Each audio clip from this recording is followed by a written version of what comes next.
So uncover your keyboards, fire up your fingers, and come join the conversation.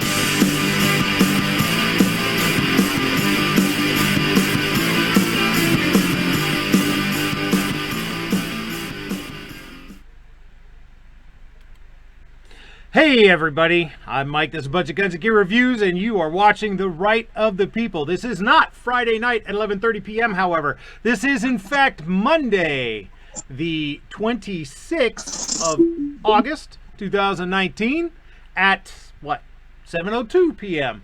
As those of you who, like the one or two of you who may have actually been anticipating watching the show on, on Friday, will know, I was unable to do the show. I was getting ready to go and do some stuff, do some hiking this past weekend, and was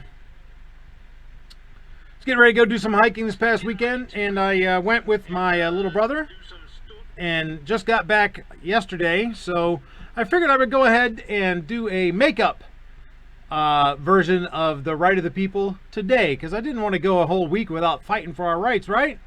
So, yeah. So, let me start by welcoming... Go ahead.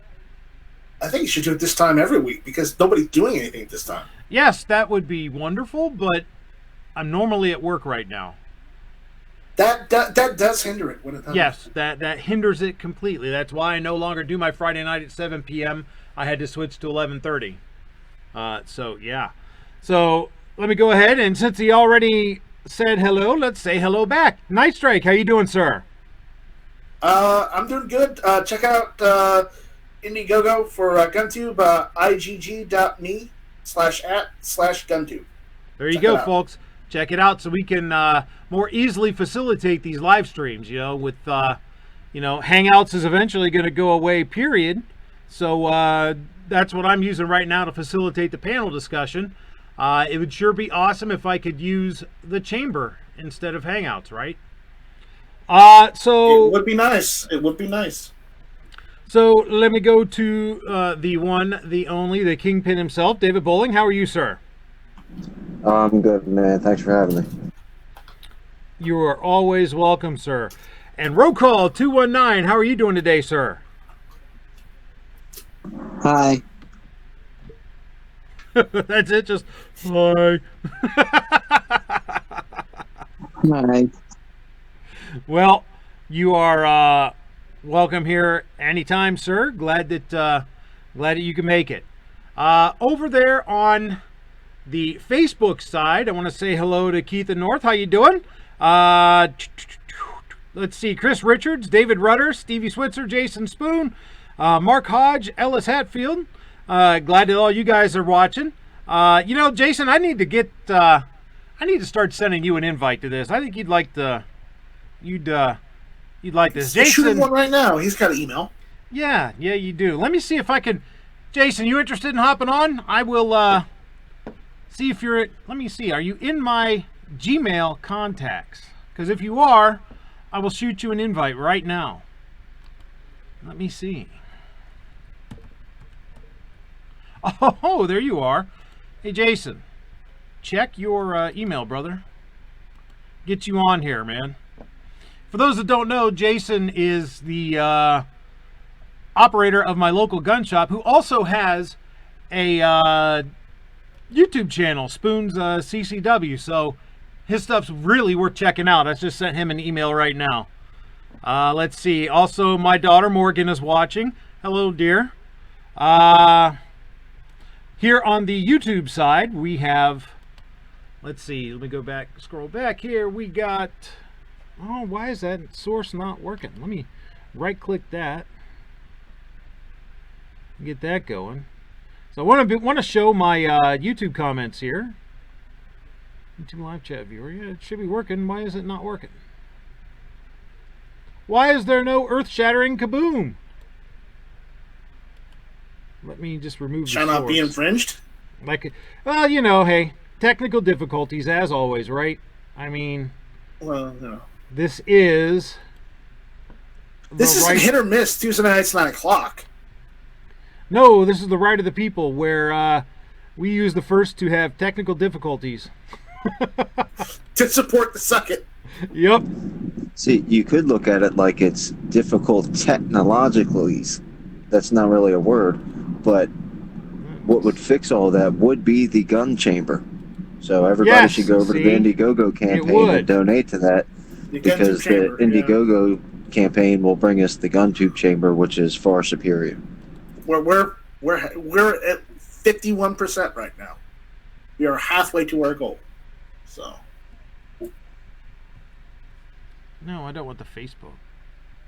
I don't want my Facebook. Well, why not? You love the Facebook. Yeah, but I'm trying to get my YouTube comments up. What am I doing?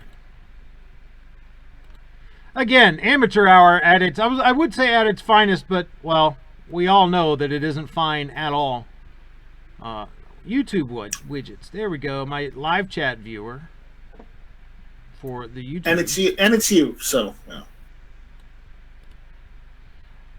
Now, let me authorize this. Eventually, someday, I promise, I'll actually act like maybe I have some clue what the heck I'm doing. Maybe.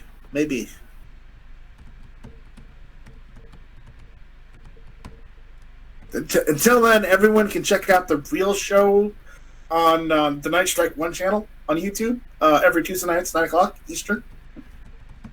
Listen to you. I'm sorry. I just had to throw that in. No, that's all right. Yeah. Go ahead. Be a shamelessly self-promoting whore. That is just perfect. I would do it if I were you. I'm just taking a page from Ghost's book. That's right. Well, see, no. Yeah. He was playing with fire over there on Reddit. Those guys are doing it on your channel instead. Those guys are brutal over on Reddit. Well, a lot of those people on Reddit are closet liberals. Yeah. So. No. Yeah. So here we are. Yeah, Jason. If you click on that link that I sent you via email, it'll prompt you, if you don't already have it, to download Google Hangouts. You'll be able to then hop into the Hangout here and join us. So hopefully you can do that. Let's say hello to Squib. How you doing, sir? Hi. Anybody out there? Anybody out there? Diesel mechanic? Why? What happened? God! What did you break?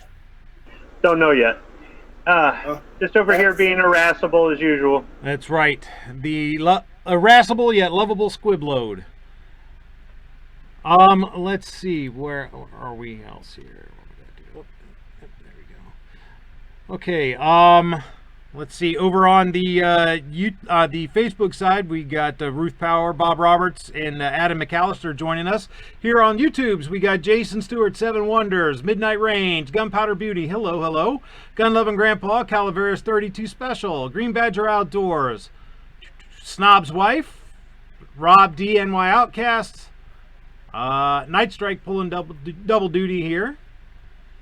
Where are we at?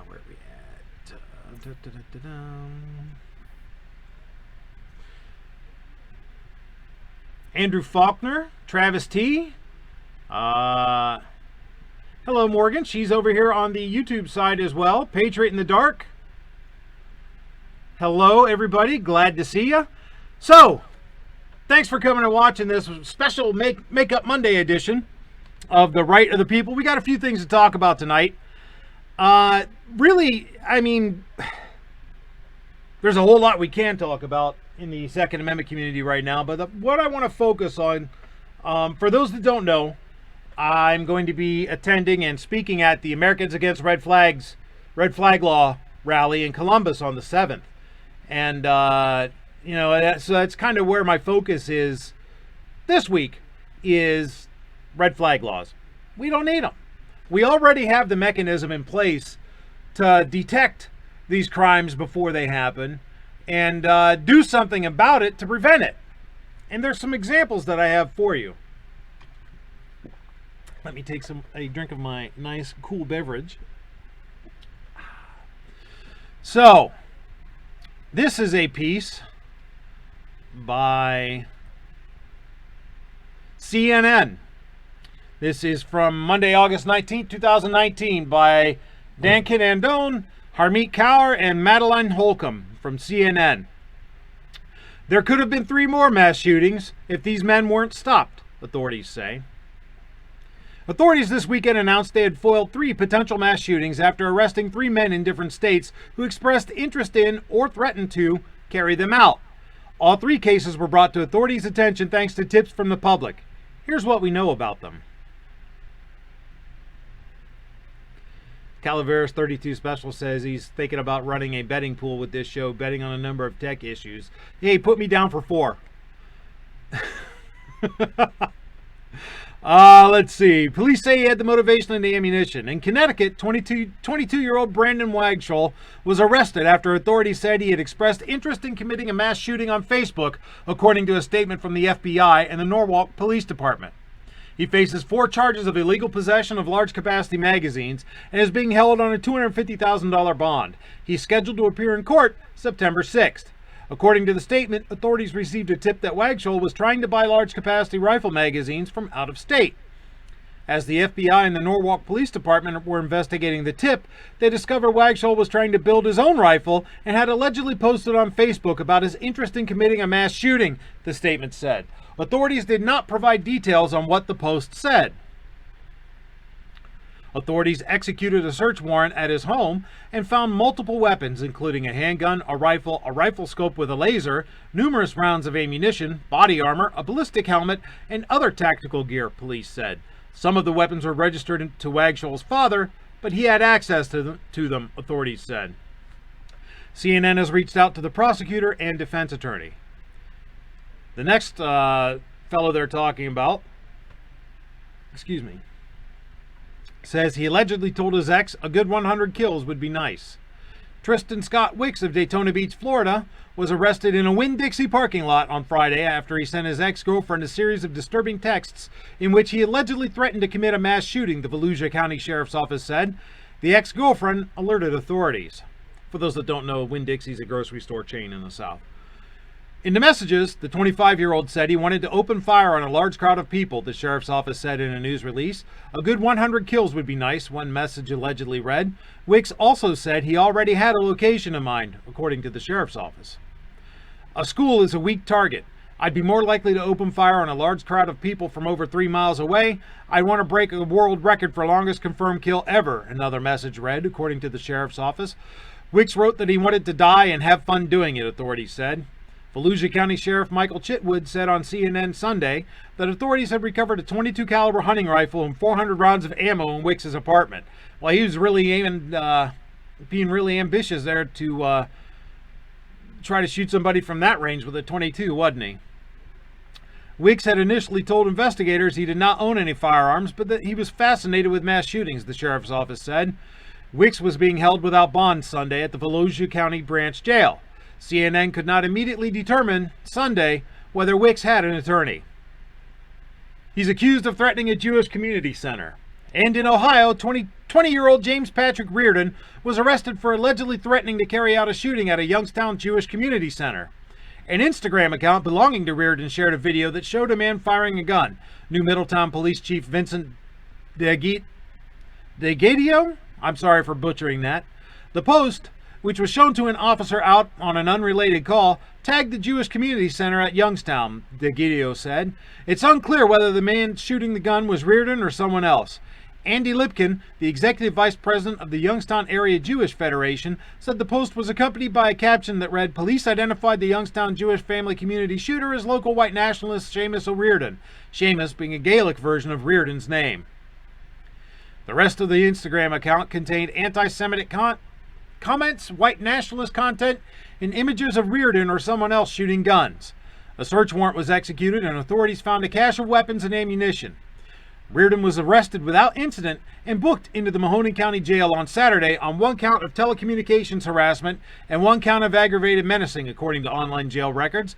He's set to be arraigned Monday morning, the police chief said. It was unclear whether Reardon was represented by an attorney. So there we have what? 1, 2, 3 examples of the public being on it, the police being notified, and actually doing their jobs, unlike as was not the case in the Parkland incident with that Cruz douchebag, and doing their jobs and preventing someone from carrying out their threats to commit a mass shooting. Why do we need red flag laws again? What actual public purpose do they serve? Because it seems to me that existing law and existing police procedure would be quite sufficient to do the job that they say they want to do. Gentlemen, you have any thoughts on this? The Parkland kid was deeper than the cops just not doing their job. Well, way Yeah, deeper than that. there was political pressure there. There were policies put in place to keep them from further enhancing their involvement with that kid. But I mean, we've all been saying it for the longest time. There's all kinds of different stuff already in place that works. You don't need these red flag laws. And red flag laws are not about stopping people from shooting mass shootings. That's not even remotely close what they're about when you start looking into them. It's all about getting your gun off the street. Well, let me rephrase that, because your gun's not on the street. It's getting your gun out of your locked safe in your locked house. What? They're being dishonest? Oh, dishonest. You're talking about politicians. Of course they're going to be dishonest, because, no one's coming for your guns. Go, but we want your guns now. It's just, they say they want to make America safer. They say they want to make sure people don't die or get hurt anymore. But, when are they going to start actually, making the people who do heinous things responsible for their actions? When are they going to, hold people responsible instead of an inanimate object? Because, you know what they say about fear of an inanimate object? It shows a mental weakness and a mental disorder. And it seems like the entire Democratic Party has it. Two things that we have in America that a lot of other places, most other places do not have, or don't have it like we have it, is our right to keep and bear arms and due process. Red flag laws get rid of both of those in one law. And that's the erosion of America at its finest. When they can just decide behind your back what they're going to do, and then they can take away your ability to do the unthinkable or do the last resort thing, which would be to really just having them as a deterrent to tyranny.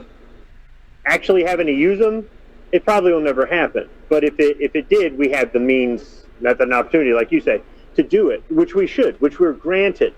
It's a right we have. It's not something that they're supposed to be able to take away. I think some people misinterpret the Constitution, and they think that these are privileges that are given to us by the government. The Constitution's about what the government can't do to us, or at least the Bill of Rights is about what they can't do to us, not about what they're letting us do. And I think people misunderstand that. But for me, red flag laws, it's more about the due process. I think we could find a way to negotiate what to do with the guns if there was red flag laws with due process, like with a PPO. The people that I know have known in the past in Michigan who've had a PPO against them had to surrender their guns one of three ways. They either had to sell them, they had to surrender them to the police to hold until the PPO was over, or they had to give them to somebody they trusted. Yep. And I know you could say there was the one incident where the guy did the mass murder where he gave his guns to his uncle or his dad or something like that, and he just went and got them anyhow. And that would be the example that they would use to unravel that. But I think instead of trusting the police to keep them in evidence and then having to go through all the red tape of getting them out after you've proven yourself innocent, which goes against being American, I think it would be, if they wanted to pass this and get more people behind it, or more people that are against it right now to maybe change them, would be to say, all right, if you can come up with the name of somebody who's willing to take these and secure them in their home or their business or their storage unit or wherever they keep, we'll sort of let you surrender them to them, but they can't give them back until you've cleared your name, till there's some documentation from the court. And if they do, they're guilty of crime XYZ. I mean, you're asking a friend or a relative to really trust you. If that person goes, yeah, absolutely, I'll hold these guns. That right there says they know you well enough to know you weren't a threat to begin with, and this is a false red flag on you. But if you can't find a single solitary person, maybe there's some validity to the red flag, or you're just a real asshole. So, just something to consider. Yeah. Here in a little bit, I think I might just go ahead and share with you guys a draft of the speech I'm planning to make at the rally on the 7th. Just keep in mind, it is a draft. It is hold on, having some difficulties here yet again. Speech. Yeah. Speech. Yeah. Preach. When I go into it, just remember you're asking for it, right? Don't worry, we can fall asleep. Hey, don't forget, I'm the guy who likes gun snobs singing. Oh, well, hell. Wow. I only rickrolled that one time. And I really Jason, I just resent a link. Try clicking on try clicking on the link that you should be getting in your email right now, and we'll go from there. I sent it to, which email did I send it to? I sent it to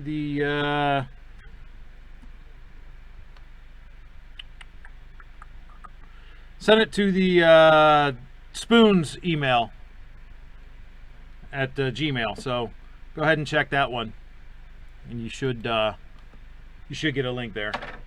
Anyhow, yeah, so these laws definitely trample all over due process. That has always been my main concern with them, but they trample more than due process. But before we go down that road a little bit, let's talk a little bit. Let's see, I do have another article that focuses more on the Ohio one.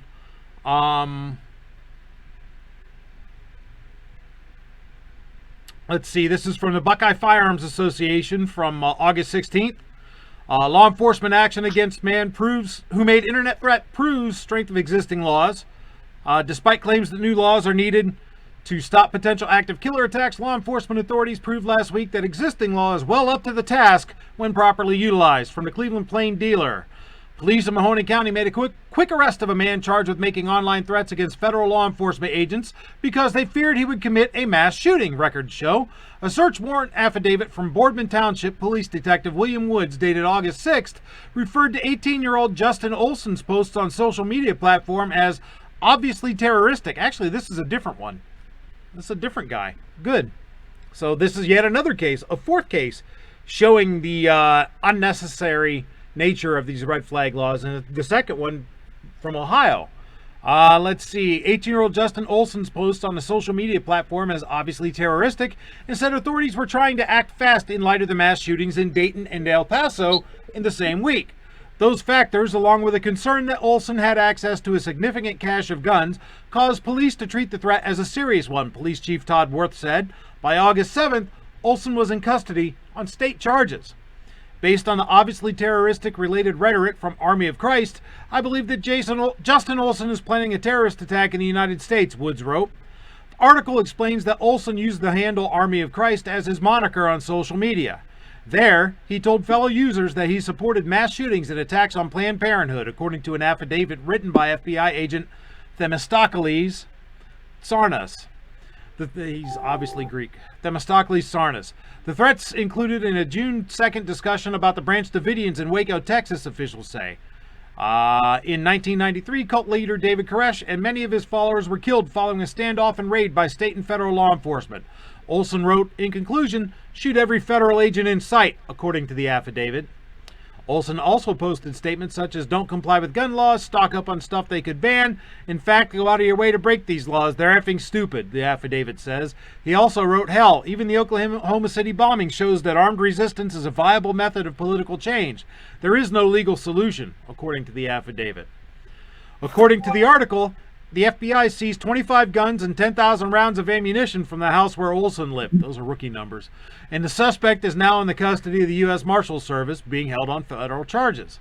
A prosecutor in Boardman told the Plain Dealer that while an investigation into Olson began in February, he could not wait to act on the information in light of recent mass shootings in the U.S., a Boardman police report said. That's an interesting remark, considering that former Governor John Kasich and others have suggested a gun control bill is needed before law enforcement can charge potential threats and confiscate their firearms. Yeah, and former Governor John Kasich and current Governor Mike DeWine. Buckeye Firearms Association has always opposed so-called red flag laws, which are yet again being put forward by gun-ban extremists in response to high-profile mass killings in Ohio and Texas. We have consistently pointed out that existing law is more than enough when used properly, and pointed other cases like these as proof. Too many of our politicians are all too eager to blame and punish law-abiding gun owners who had absolutely nothing to do with these sick acts. There should be no more talk of laws which only punish the law-abiding. There should be no talk of mandating government control over private sales of guns between individuals. Instead, those who are truly seeking to make a difference should focus their efforts on improving our mental health system, securing our schools, eliminating so-called gun-free victim zones, ensuring that government entities input their data into the national database. Yeah, that would be really good, wouldn't it, if, they actually followed existing law and input stuff into the database, unlike, the Air Force, who did with the Sutherland Springs shooter. And punishing violent offenders to the fullest extent of the law, because, catch and release doesn't really work. So there's yet another case where existing law was plenty to thwart the plans of someone to commit another mass shooting and end their ass up in jail, where they're not going to, and with felony charges, a conviction for which will result in his Second Amendment rights being justifiably stripped. Looks like we have Jason able to hang out with us tonight. How you doing, sir? I think you just muted yourself, brother. There you go. Am I back? Yep, now you're here. Yeah, I'm doing pretty good.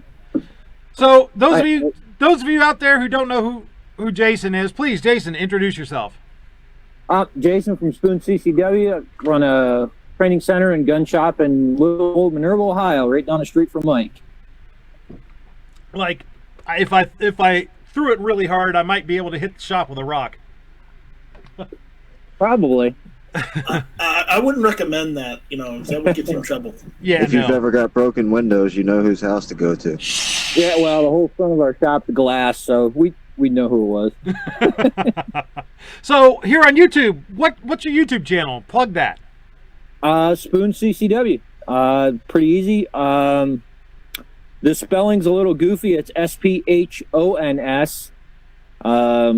Dealing with that German name spelling still, I guess, a couple hundred years later, but just put in SPHONS and we'll come up. We're pretty much the only people on YouTube with a name like that, so we have a lot of fun with it. Yeah, Jason's got a lot of good content. Just recently did a series on handgun tips for beginners. It was really great. You guys need to go check that out. Matter of fact, let me chuck a link in the chat here in just a moment. So, Jason, what's your take on these red flag laws? I put in a Facebook comments. It's a red herring. It doesn't. There's existing stuff out there that can take care of everything that these proposed red flag laws are supposed to counter. And you mentioned just updating the current laws and what we have now. I know for a fact that there's been people in our store that have warrants that if you put them into the NICS system, they actually passed the check. Now, had I not known that they had an active warrant, they would have went home with a gun, and it was for domestic violence. So, that kind of stuff needs to be updated. And we don't need to chase some carrot down a road that's never going to work. Pancake Boy, I did not make a terroristic threat to throw a rock at that guy. No. Those of you who are interested, check it out. I put a link in the chat below to Spoon CCW. Check them out here on YouTube and show them some love. Got a lot of good stuff. So yeah, I agree. It's nothing more. It's you know, I've said it before a billion times, and I'll say it again, probably a billion more. Gun control is not about the gun, it's about the control. Has absolutely nothing, these red flag laws have absolutely nothing to do with making us safer. Has absolutely nothing to do with preventing anything. Has absolutely nothing to do with stopping crime or saving lives or anything like that. It is merely another mechanism by which they can effect gun confiscation just a little bit at a time. They want to do it retail here instead of wholesale because they know they can't quite get it done at a wholesale level right now. So they'll take retail. And that's what it is. That's all it is. You know what? I think I'm going to go ahead and I will share with you guys the text of the speech I'm planning to give, and keep in mind, rough draft, and I haven't rehearsed it very much yet, and any of those other excuses. For the speech I'm planning to give on the 7th at the... Be afraid. Be very afraid. Yes. At the Americans Against Red Flags rally. It's called Using the First to Defend the Second, which, you know, if you look at the scroll at the bottom of the screen, you'll see why. Is that still a thing? What's that? Is that still a thing? Was what still a thing? Using the first to defend the second? Yeah. Yeah, it's... we use first to defend the second here every week, man. Come on. Don't you pay attention to my intro? No. You know I don't pay attention to anything. So, starting to... starts off with, you know, greetings. Hey, how you doing? Glad to see you guys out here. You know, as I already said, thanks for coming out. Does my heart good to see so many people. And, well, I'll thank all of you out here in the chat here on YouTube and on Facebook for coming out. And, you know, it does my heart good to see so many people standing here with us using our First Amendment rights to defend our Second Amendment rights. You see, the first two amendments in the Bill of Rights have a particular place in my heart. My name's Mike. I have a YouTube channel called Budget Guns and Gear Reviews, where in addition to reviewing high-value shooting, hunting, outdoors gear, I do a weekly live stream called The Right of the People, where I like to say, we use the first to defend the second. Every week I talk about Second Amendment-related news and current events, and spread the word about the shenanigans that folks like the people who work here, pointing at the State House behind me, try to pull on us law-abiding gun owners. I also let everyone know about good guys who defend themselves against the bad guys. So it truly gives me hope to see so many people out here using our rights to speak freely, peaceably assemble, and seek redress of our grievances. Too many gun owners seem to believe that someone else will take care of it. Someone else will keep the gun prohibition lobby from infringing our rights. Someone else will call lawmakers. Someone else will write letters, send emails, and sign petitions. Far too many gun owners are complacent and are content to rely on someone else. But not you. Nope. You're out here making sure that your voice is heard. You're out here with us using the first to defend the second. And my hat's off to you because of it. But let me ask you, is that all we're doing today? We're gathered here to let our legislators know how we feel about Governor DeWine's proposed safety protection order scheme, which, after all, is nothing more than a red flag law by another name. I mean, even if you call a turd a rose, it still stinks, doesn't it? Anyway, these red flag laws violate more than the Second Amendment, even though that's bad enough. After all, shall not be infringed sounds pretty clear to me, and I'm just a loudmouth with a camera and a microphone. See, Night Strike? I did get that in there. I was thinking of you when I wrote that. Yeah, especially the loudmouth part, right? Yeah, exactly. Yeah. As I just said, I love you too. Smart ass. Midnight Range says make sure when you introduce yourself you mention the fact that you're a multiple time winner of the Wound Up Some Bitch of the Week. That has clout. Yeah, no kidding. Well, maybe in Pennsylvania it has clout. As I just said, these laws violate more than the second. For instance, the Fourth Amendment states, the right of the people to be secure in their persons, houses, papers, and effects against unreasonable searches and seizures shall not be violated, and no warrant shall issue but upon probable cause, supported by oath or affirmation, and particularly describing the persons or things to be seized. So let me ask you folks some questions. Does it sound reasonable to seize someone's property because another person is afraid that they might do something with it? Does the word of an angry ex-boyfriend, whose motives we don't know, sound like sufficient probable cause to strip a young woman of her means of self-defense? I'll say again that I'm just a loudmouth with a camera and a microphone, but it sure sounds to me like these red flag laws don't quite meet the criteria set forth in the Fourth Amendment. The Fifth Amendment says, no person shall be held to answer for a capital or otherwise infamous crime unless on a presentment or indictment of a grand jury, except in cases arising in the land or naval forces or in the militia when in actual service in time of war or public danger, nor shall any person be subject for the same offense to be twice put in jeopardy of life or limb, nor shall be compelled in any criminal case to be a witness against himself, nor be deprived of life, liberty, or property without due process of law, nor shall private property be taken for public use without just compensation. The fifth covers a lot of ground to be sure, but the part that I think is most relevant here is the second to the last part, so let me repeat that. Nor be deprived of life, liberty, or property without due process of law. Emphasis is mine. I'll hold off a minute on explaining why I think these red flag laws violate the Fifth Amendment's due process clause, because it's related to the way that they violate the Sixth Amendment, which says, in all criminal prosecutions, the accused shall enjoy the right to a speedy and public trial by an impartial jury of the state and district wherein the crime shall have been committed, which district shall have been previously ascertained by law, and to be informed of the nature and cause of the accusation, to be confronted with the witnesses against him, to have compulsory process for obtaining witnesses in his favor, and to have the assistance of counsel for his defense. Again, I'm just a loudmouth with a camera and a microphone, but I think these things violate the due process clause of the Fifth Amendment by ignoring the Sixth Amendment completely.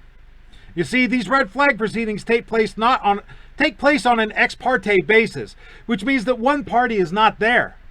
Guess which party that is? It certainly isn't the state. If the Sixth Amendment states that you have the right to be informed of the charges against you, and the right to be confronted with witnesses, the right to have witnesses on your behalf, and the right to an attorney, how can there be a hearing that strips you of a constitutionally protected right without you even knowing about it? Let alone not being able to be there, be confronted against the witnesses, to have your own witnesses, and to even know that it's happening, and to have an attorney represent you. Does this sound like due process to you? So to answer it's also a violation of your Fourth Amendment rights, too. Absolutely. So to answer my previous question about whether or not we're out here just using the first to defend the second, I say the answer is no. We're also using the First Amendment to defend the Fourth Amendment, the Fifth Amendment, and the Sixth Amendment, too. But as they say in the infomercials, but wait, there's more. Now I know some of you got to be wondering what I mean by that. Well, a while back, Donald Trump, in response to Chris Cuomo's profanity-laden rant about being called Fredo, tweeted, would Chris Cuomo be given a red flag for his recent rant?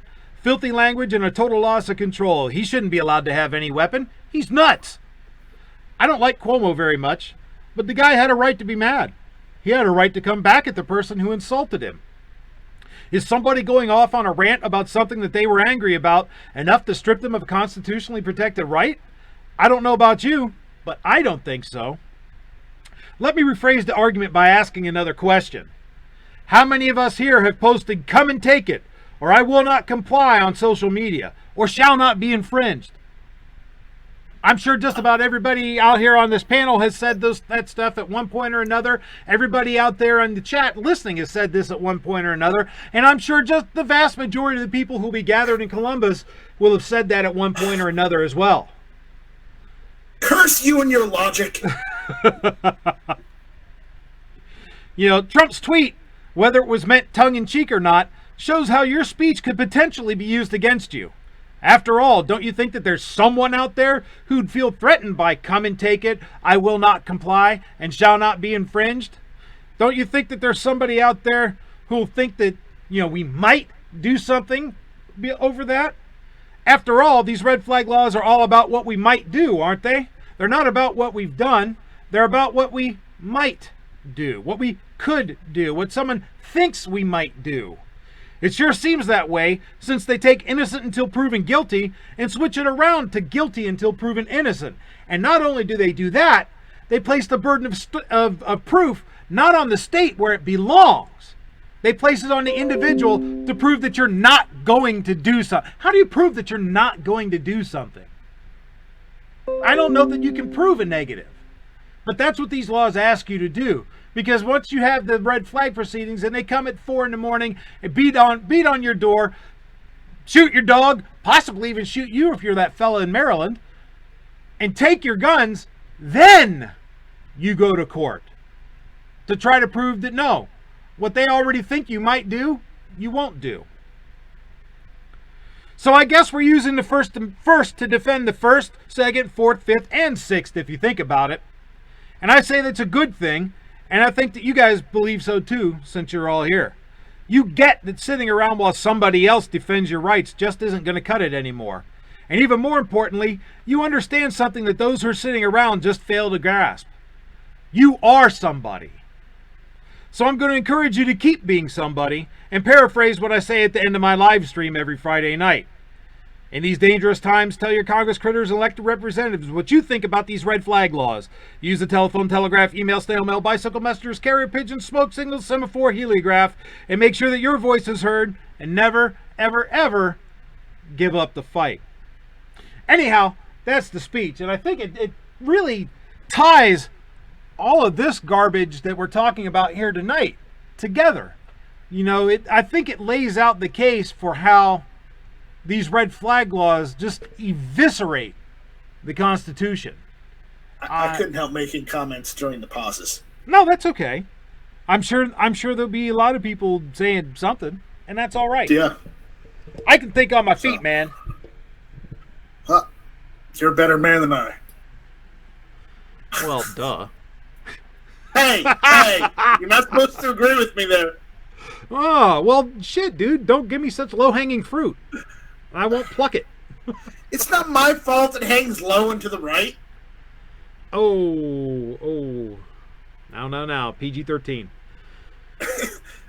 Pancake Boy says, great speech. You win. I shall not troll you the rest of the show. No, don't go that far. Him. I don't believe him at all. Yeah, I don't believe him either. Yeah, don't believe a word Pancake Boy says. Nope, not a bit. I have some more stuff out here too. Let's see, where are we? We got, if this will ever come up. Mike, I thought that was a good speech, man. Oh, thank you. Thank you. I worked kind of hard on it.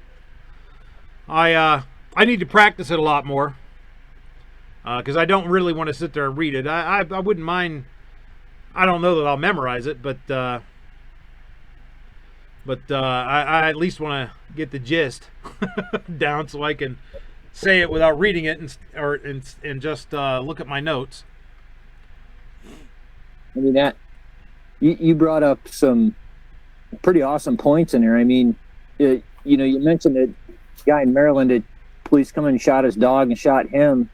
I mean, I just read an article today that I think it was in Houston that no-knock warrant that was falsified, and they went in and essentially murdered a whole family over these ridiculous things that we have.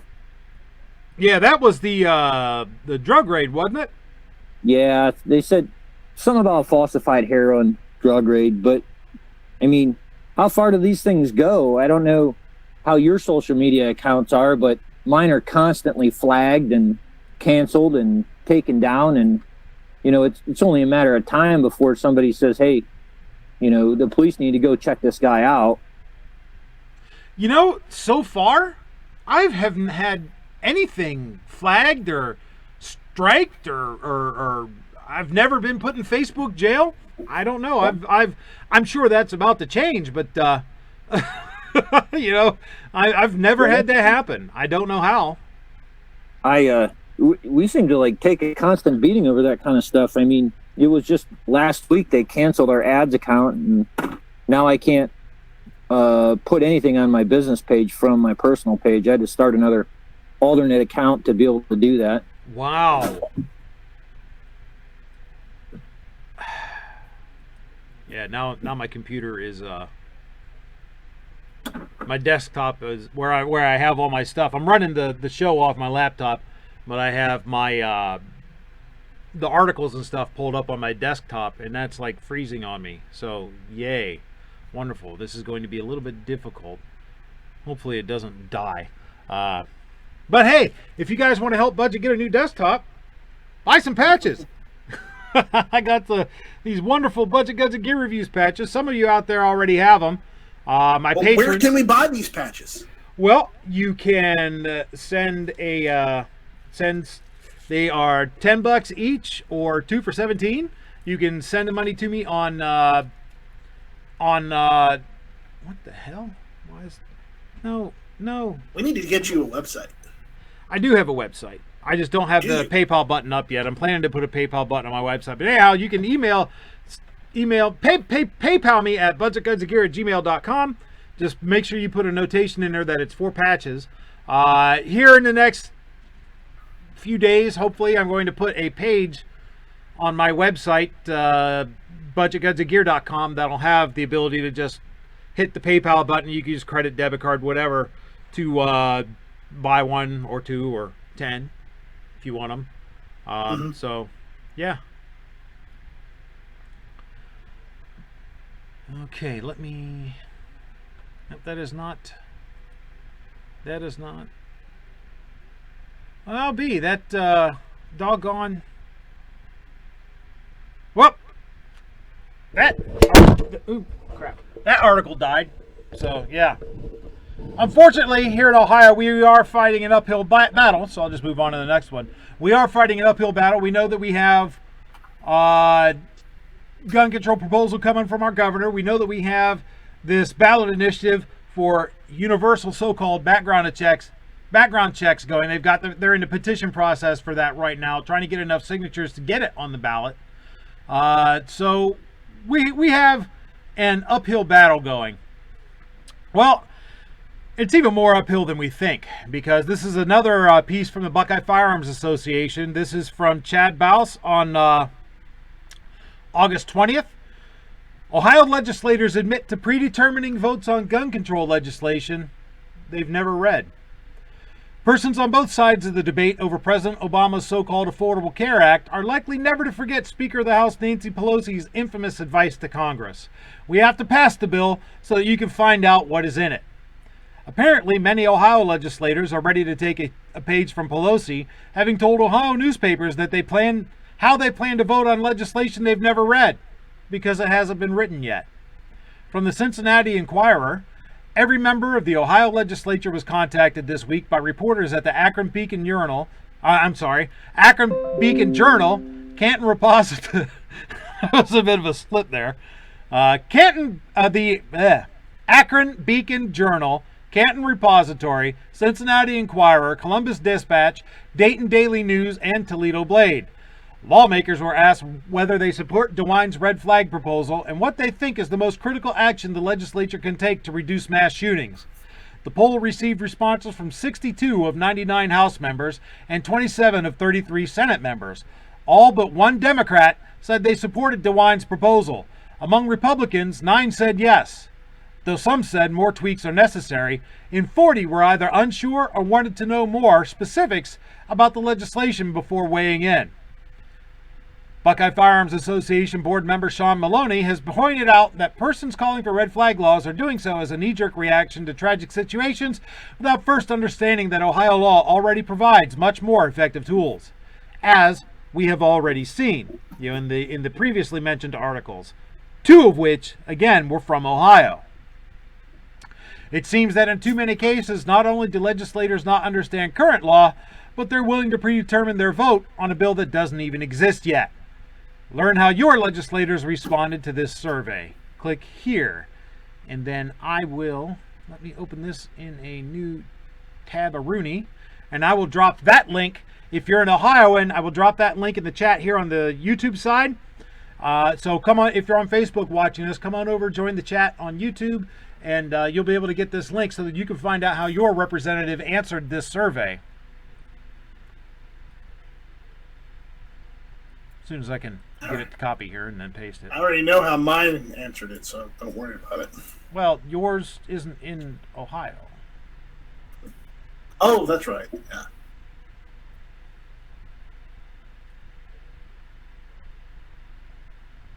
Oh, come on. See, Budge's computer is awful slow. I need What a new was the desktop. over and under for technical difficulties? Yeah, Did I know, win? but I don't want to be known for technical difficulties. I want to be known for awesome content. Not awesome content and technical difficulties. Yeah, you can't have one without the other. Sorry. Shh! Don't say that!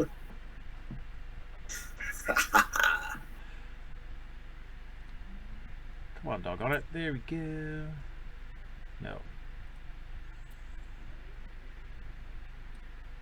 I like what Warsaw said. What do you say? Oh, that's great. He said, "Get your stuff together." Yes, I said stuff instead of you're what he not- actually said. Warsaw, how long have you been watching this show? I mean, come on, man. You want to know if you use those mags yet? Those mags yet? No, not yet. I have not gotten one yet. How about you send me one or two? Then I'll be sure to test it next week. Well, you know, I got this really bitchin' gun tube plaque from Warsaw Patriot. Did you see that? Yeah, I did. That's pretty awesome. Yeah. So no. Yeah, you did a Say great what you job will on that about plaque. Warsaw Patriot. Warsaw, but you did a really he made- great job on that plaque, dude. He made that. He made the plaque for me, and you know what? I really, really like it. I think I'm gonna keep it. So if you're an Ohioan, down there in the chat on the YouTube is the link. Go ahead and check that link to see how your elected representative answered that Cincinnati Enquirer survey. But I caught the reference, Night Strike. What?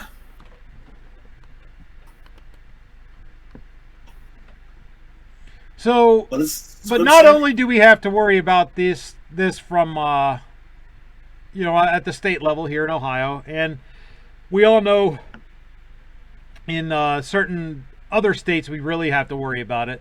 We also have to worry about this on a national level. This is a quick piece from Breitbart.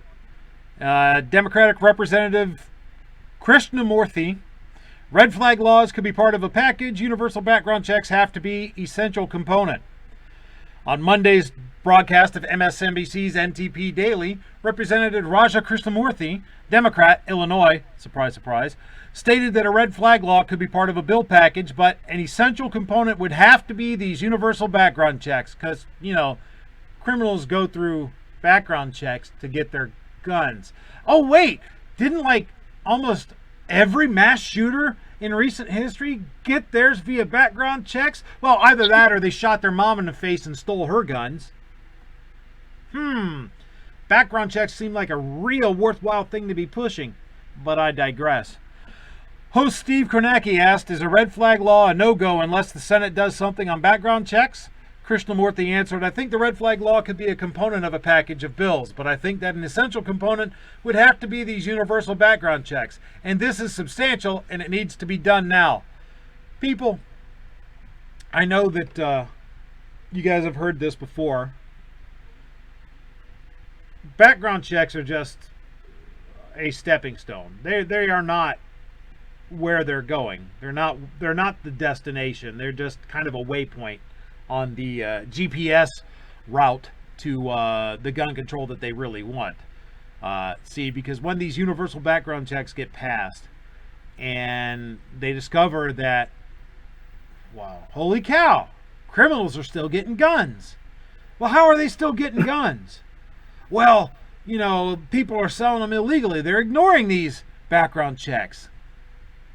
Well, the only way we can find out if someone's ignoring these background check laws is if we know who has what guns. So the next step is always registration. Around it is, and the red flag laws have got due process stacked in them. Absolutely, the whole thing says due process all over it. So you can't say that it tramples on due process, because it doesn't. But what it does do is it puts a comma and then puts in that first word, emergency protection order. That emergency right there is where they're going to get us. And that's why every time you have a conversation with somebody about this, the first thing they're going to ask you is, what, don't you want to keep bad people from having guns? Because that it's an emergency. That's where they get to skip over all the due process, is when it's an emergency. Yeah, and that's where we're getting played. They make it sound scary. Yeah, that's where we're getting played. We're getting pencil whipped with the word emergency. And then as far as you were touching on the social media stuff, I'm all cool if somebody goes on social media and says, I'm going to go blow up this school. Somebody needs to go visit that person and maybe even give them a rap upside the head. But it's absolutely, we cannot get behind anything like that either, because it's a violation of the First Amendment all the way through, and it's not going to be applied evenly. Because you can turn on CNN right now, MSNBC, any of those news stations, and within 10 minutes you're going to hear somebody threaten violence. Mitch McConnell, his house, they're talking about stab the guy in his heart. During the summer, earlier in the summer, when they were at Tucker Carlson's house, people on CNN were talking about, get pitchforks and flaming sticks, whatever, torches, and let's go harass Maxine Waters. Go out, harass him, let him know you're not welcome here or anywhere. Barack Obama, get up in your family's face and argue with him at Christmas time and at Thanksgiving time.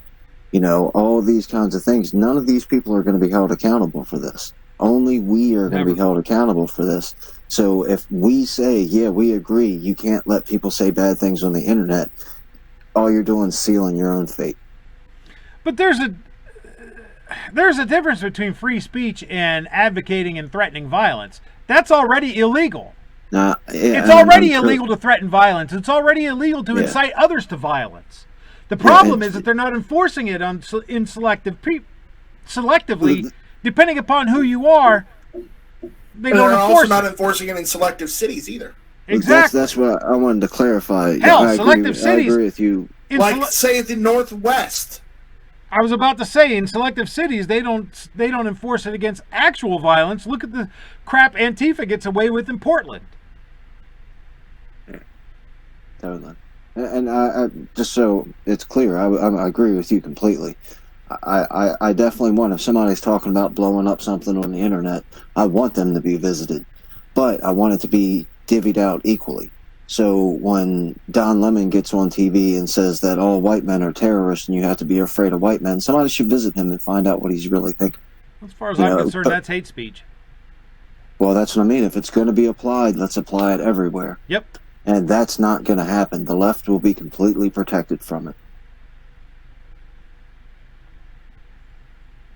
I think most states actually have emergency powers and procedures, things that they can put into effect to actually go see some of these people who, may or may not incite actual violence rather than, just blowing off steam on the internet. Yeah. That's what restraining orders are for. We already have that mechanism.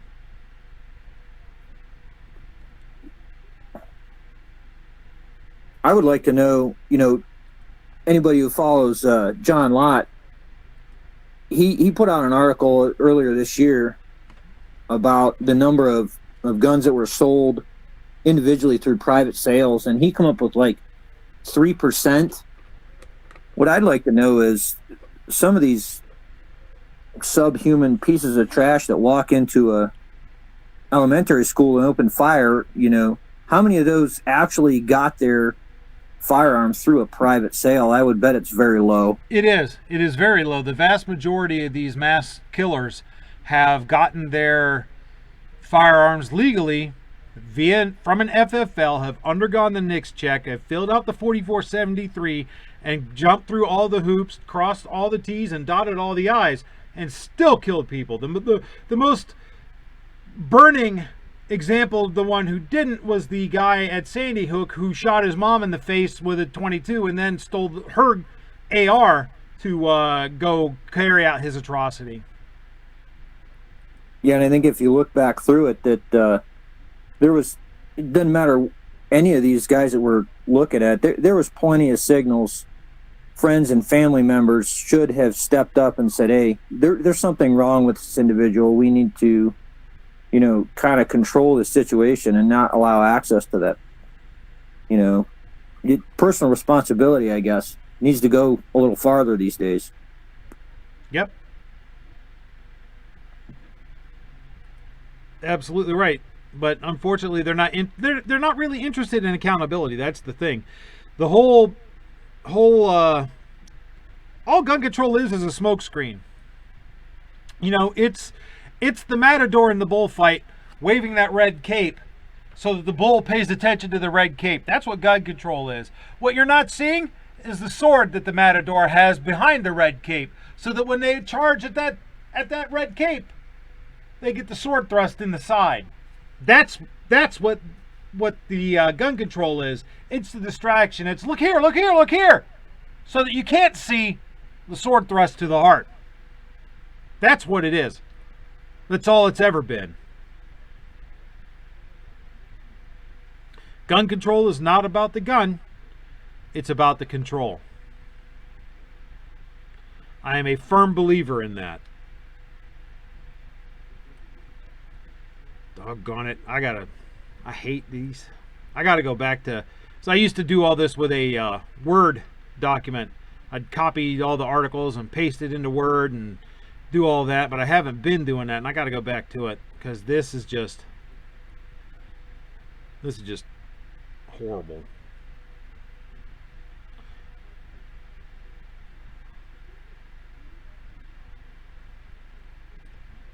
That's another one.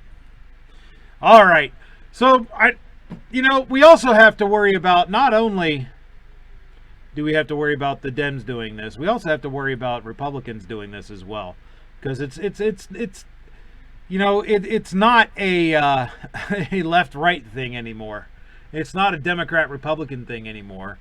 It is I think it's a government against the rest of us thing. I really do. As we even have so-called Republicans jumping on the gun control bandwagon. Mike DeWine, obviously here in Ohio, being one. But we also have Pete King jumping on this too. If I can get this article to stop freezing on me so I can read the doggone thing. Let's see. This is a piece from the Daily News. Again, if it would behave itself and not act stupid. This is a piece from the Daily News. Washington, an assault weapons ban that Democratic leaders have been reluctant to advance despite strong support among the rank and file members in the House, just got its first Republican backer, Long Island Representative Peter King. They are weapons of mass slaughter, King said shortly after his backing became public on Congress's website Monday.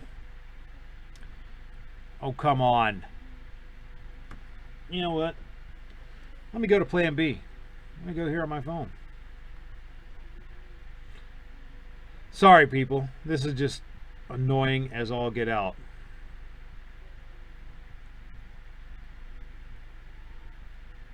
Budget. What? I'm sorry to say, but I have to leave you. Okay. Well, thanks for coming, man. Make your plugs, dude. Yeah. Check out GunTube's Indiegogo, where we're trying to get a system set up that is a little like Hangouts used to be, but with some added features. There's the link there, and yeah. If you can support us and help us out, great. If you can't, please share the link on social media. Facebook, the Twitters, the YouTubes, wherever to get the message out. So with that, I'm going to head out. I got to go pick up some food. All right, man. Thanks for coming. I appreciate you being here tonight, me. I'm sorry I have to leave early, but, duty calls. It's all right. Quite all right, man. All right. Later, man. All right. So, this piece by the New York Daily News. Representative Pete King is the first Republican to sign on to the assault weapons ban. An assault weapons ban that Democratic leaders have been reluctant to advance despite strong support among their rank-and-file members in the House just got its first Republican backer, Long Island Representative Pete King. They are weapons of mass slaughter, King said, shortly after his backing became public on Congress's website Monday. I don't see any need for them in everyday society. Well, thankfully, it's the Bill of Rights, not the Bill of Needs, right?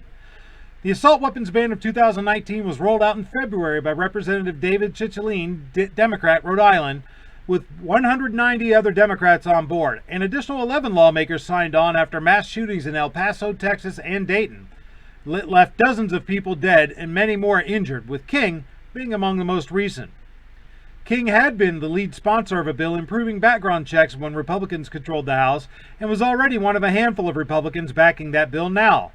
He had already been considering the assault weapons ban, but the shootings in Ohio and Texas raised the level of urgency. I think the assault weapons ban is timely now, especially in view of the shooting in El Paso and Dayton, King said. Democratic leaders, however, have chosen to focus on background check legislation that already passed the House. Sources have told the Daily News that the leaders think they can best pressure Senate Majority Leader Mitch McConnell, Republican, Kentucky, on background checks because public support for them hovers around 90% and better. I would suspect that is a flawed number. But they are also concerned that moderate Democrats in swing districts would face a backlash for backing a weapons ban and are unlikely to pursue one unless they believe it is certain to get 218 votes, the number required to assure passage. King stepping forward could encourage other Republicans to do so and prod Democrats in districts that have partisan makeup similar to King's district, which leans only slightly Republican. It might give cover to some other Republicans. It might give some incentive to Democrats, King said of his move. Cicilline, a vice chairman of the Congressional Progressive Caucus, hailed King. These weapons belong on the battlefield, not on our homes, schools, houses of worship, or workplaces, he said. I'm pleased that Congressman King has joined this effort. I sincerely hope that more of my Republican colleagues will put their service to our country and the safety of their constituents ahead of their need to raise campaign money from the gun lobby. I would hope that they would put their oath of office in front of their political leanings, in front of what their party wants them to do. But, apparently that's not going to happen now, is it? So, there you have it. We're not only trying to defend ourselves against the bad guys. We're not only defending ourselves against the Democrats. We're defending ourselves against both sides of the aisle on this issue. And we have to band together and do this. We have to put aside, I hate saying this, we all got to get along. And no, we don't have to get along. We can disagree, absolutely. But we do need to work together. There's nothing more dangerous than the one that's on your side. Yeah. It's pretty clear when you're on the battlefield and, just make up two countries. The Germans are on one side shooting at us Americans. Well, we can clearly see the German flag, and they're bad guys. We'll shoot back at them. It's the guys that are on our team that we got to watch out for. And the Republicans are all snakes. That's the way it's looking. So, all that stuff being said, we're running a little bit over where I wanted to today. Let's go ahead and get into Roll Call's favorite segment. Self-defense shoutouts. For those of you who are new to the show or have never stuck around to the end, self-defense shoutouts are not where I am reveling in the death or injury of the bad guy. They are, in fact, where I'm reveling in the proposition that the good guy had the means, method, and opportunity to defend themselves from the bad guy. This first one is from August 16th, 2019, from WSBTV.com. Homeowner wakes up to sound of breaking glass, shoots and kills intruder. A home invasion did not go the way the intruders intended after the owner of the house came out shooting. It all unfolded Friday morning along Valley Brook Lane in South Fulton County around 2 a.m. South Fulton police said a man woke up to the sound of glass breaking inside his home. He grabbed his gun and went to see what was going on, police said, and he saw at least one man breaking into his home, so he grabbed his gun and confronted the intruders. Several shots were fired, and police said the homeowner killed one of the intruders. During the shootout, according to police, someone shot the homeowner in the hand. One neighbor, who wasn't home when the attempted home invasion happened, said he heard about it from other neighbors.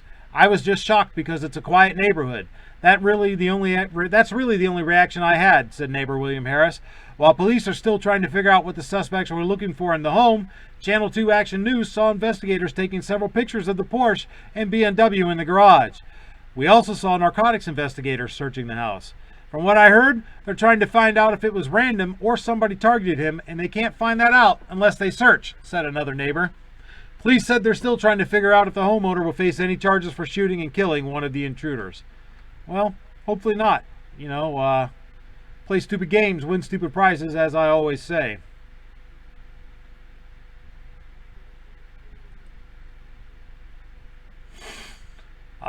Next up,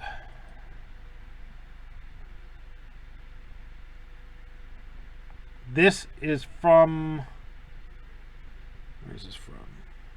No, we already went over that one. We went over that one last week. I don't know how I missed that. So, let me go back. I know there's one other. Here we go.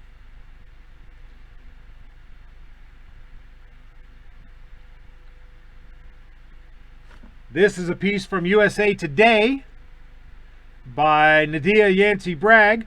Homeowner shot a 14-year-old during a burglary attempt. 5 other teens with him were no, that's the same one. That's talking about the thing in Chicago we talked about last week, where the rest of them got charged with murder. So no, let's not talk about that. We've already been there.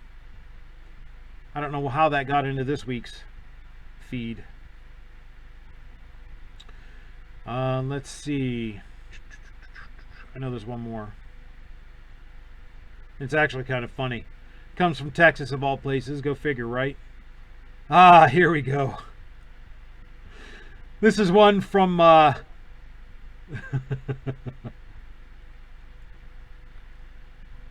KIII-TV in Texas.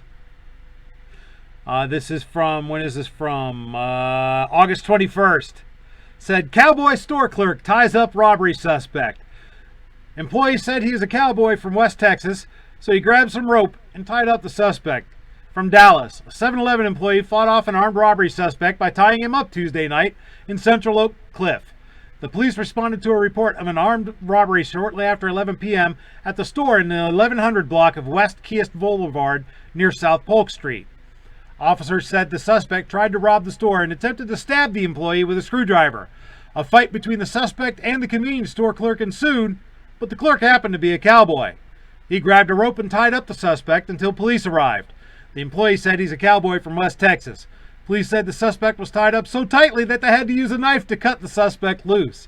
The clerk had minor injuries and was treated by paramedics at the scene.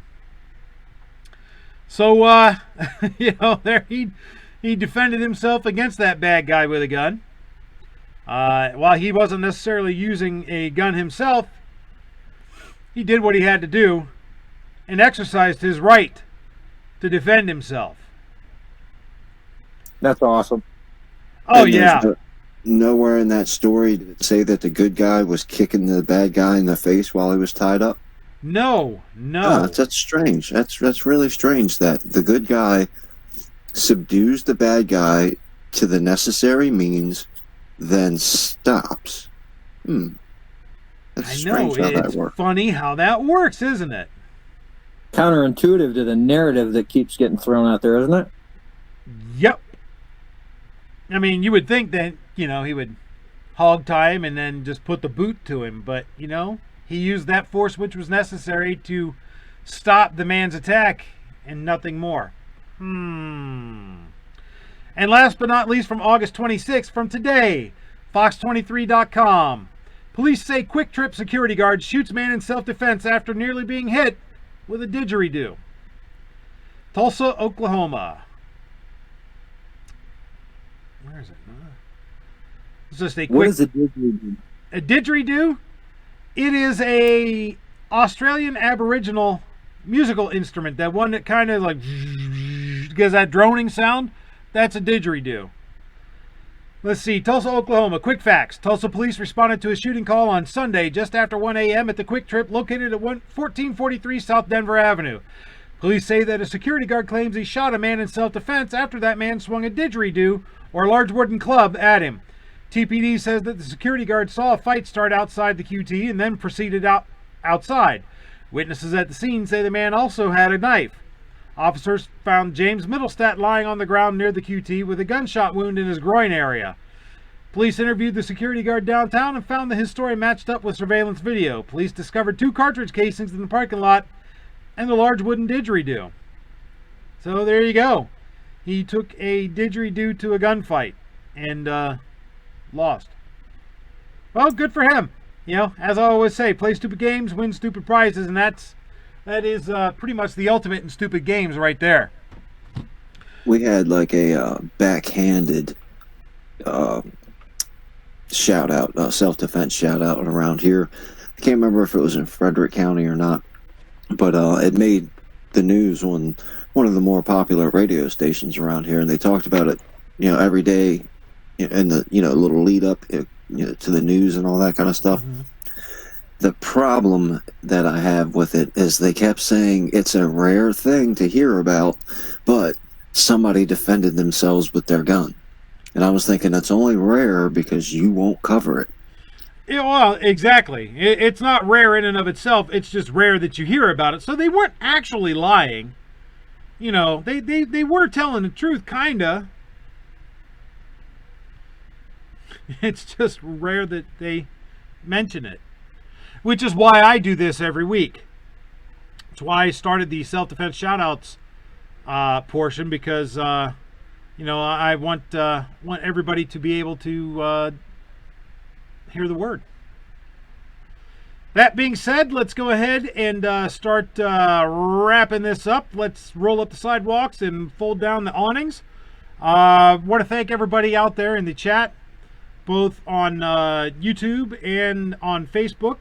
Thank you very much for hanging out and watching this dumpster fire with me. I very much appreciate it.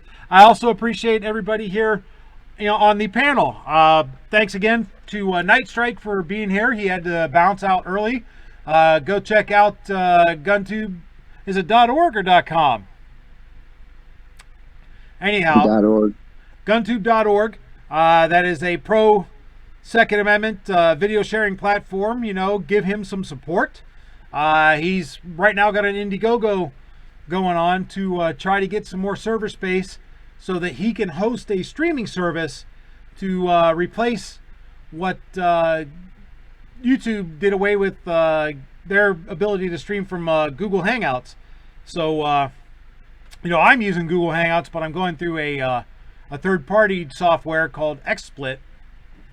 But if if Night Strike can get full funding, he'll be able to get a couple more servers and be able to do multiple streaming sessions at once, you know, so that we can keep doing this with a little bit more ease than what we're doing it now. So go check that out and help him out. He's about 50% funded right now, a little over, so let's go ahead and make that happen. Jason, once again, welcome to the show. Give your plugs. Leave us with any final thoughts that you'd like to like people to consider before you go. Hey, I think it's a good show, Mike. Couldn't add anything. You pretty much covered everything that's going on this week. You guys want to check out our channel? It's SPHONSCCW on YouTube and Facebook. And thanks for having me. Hey, no problem. You're welcome back anytime, man. Let me chuck the link down in the chat one more time. Hey, I just chucked the link to his channel down there in the chat. Show him some love, guys.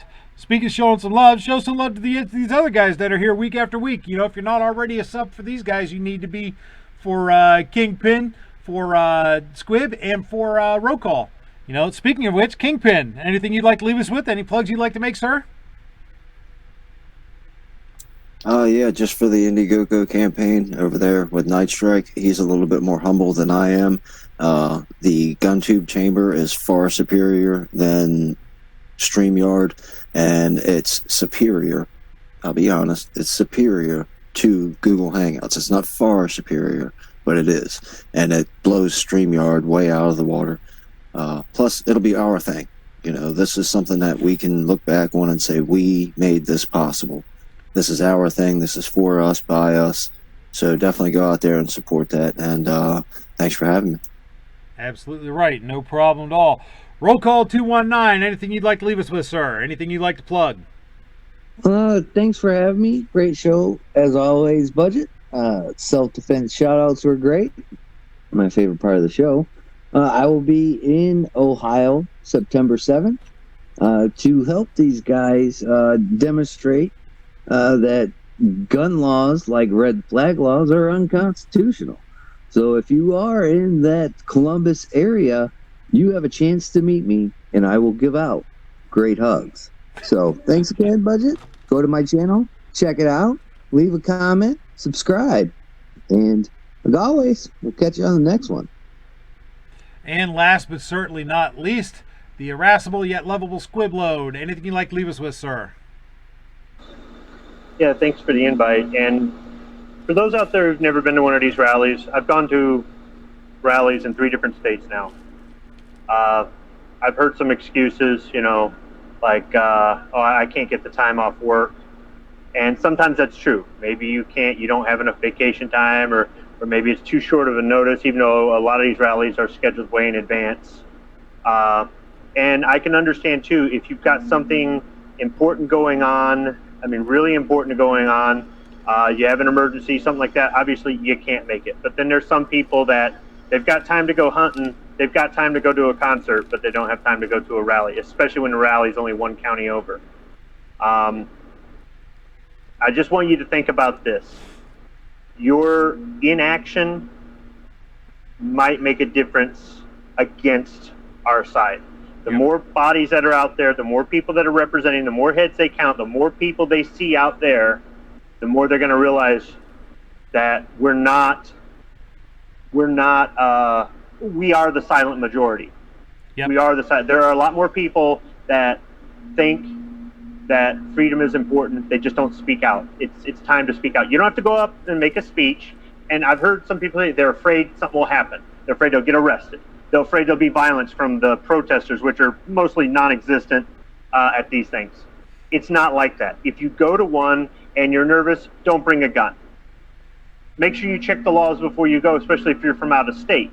And I encourage people to go to their neighboring state, because if something goes right for us in that neighboring state, it may spill over into your state. Yep. If something goes wrong in that neighboring state, it may spill over into your state. I know that some people, that their schedules are all screwed up. I get that. I know some people, maybe transportation's a little bit. Carpool with another Gun Channels member. I've done it before. Done it more than once.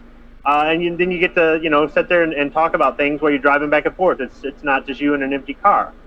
But these things are not dangerous. These things are not violent.